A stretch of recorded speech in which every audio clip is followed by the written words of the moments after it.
Ethics involving members of Congress is pretty clear. In fact, online there are pages and pages of documents detailing when a member of Congress can accept a gift and when they can't. But come with me on a short walk across the street from the Capitol. Over here at the Supreme Court, justices follow a completely different set of rules.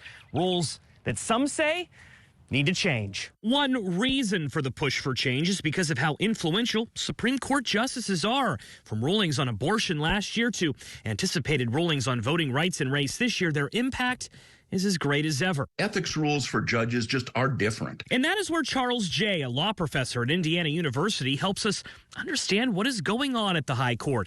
Take, for instance, a code of ethics. The House and the Senate have one. So does the White House. The Supreme Court does not. Jay says the court is deeply rooted in tradition. Adopting an ethics policy has been a controversial idea. They don't like getting pushed around by Congress. I think there probably is a feeling within the Supreme Court that they are a unique kind of court, that they are not subject to the regulation of mere mortals. Ethics at the Supreme Court is in the spotlight again after ProPublica, a nonprofit journalism website, reported on lavish trips valued in the hundreds of thousands of dollars given to Justice Clarence Thomas by a prominent conservative donor. While federal law for decades has required justices to list their financial information, including some gifts, something known as the personal hospitality exemption has existed. Basically, if a justice thought someone was being nice to them as a person as opposed to their work as a judge, they wouldn't have to disclose it.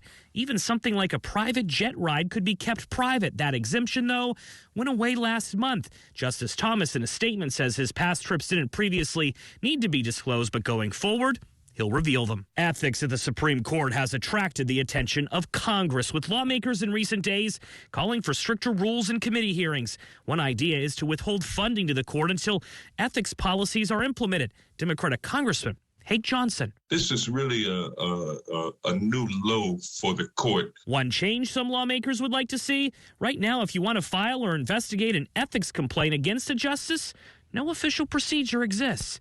Joe St. George, Scripps News, Washington.